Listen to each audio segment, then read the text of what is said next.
Hello and welcome to another episode of Zen Bunny. My name's Dustin Reese and today I'm doing something a little bit different.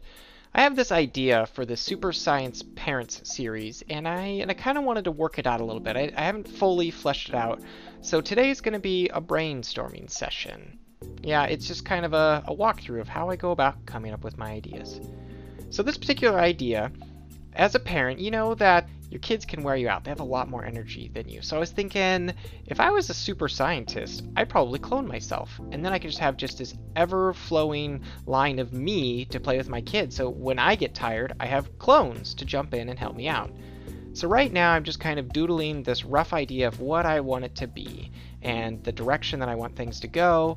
And I just want to make it look like there's just all of these clones, all of these different repeating people in the scene, and this kid is just unaware of it. The kid is just having the time of their life because, as far as they're aware, their parent just wants to keep on playing, and what kid wouldn't love that? After I've kind of drawn this basic outline, I decided I was going to focus on just the body positions and the emotions that they're conveying. So I started sketching out these different ways to show exhausted bodies, because you can show exhausted faces really well, but you really got to capture that essence of what it means to be a tired body. And then I flipped and did, what does it mean to be an excited body? The kind of little bounce and spring in your step.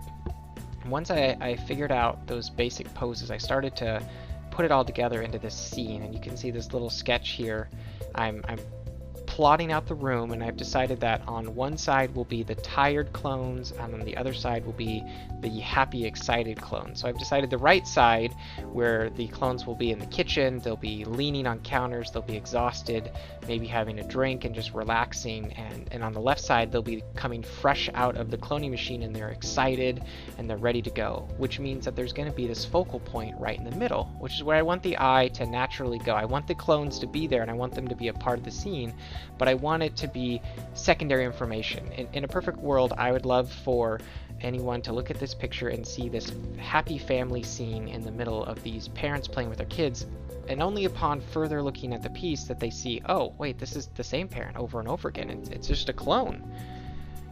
So I started working on the scientists themselves, and in this case I decided it was going to be a mom. The previous one that I did was a dad, so I wanted to flip that and keep diversifying the cast of super parents, because anyone can be a super parent and I want to represent that. So in this case it's a super mom. Now, you'll notice I have the color wheel, and color theory is not my strong suit at all. I openly admit that I am not very good at picking colors that work well together, that complement, and that have a mood. So I have a color wheel that I like to reference. So I've decided that the left side is going to be warmer, happier colors, and on the right side is going to be darker, sadder colors. And to kind of make that work for the character, I'm going to give this mom a blue lab coat to help kind of pop her against the warmer colors on the left, and then as she goes to the right, she's going to remove her lab coat and have a reddish shirt underneath, and kind of help pop her against those darker colors. And this rug is going to be kind of a mix of blue and purple to kind of balance that out a little bit and bring focus.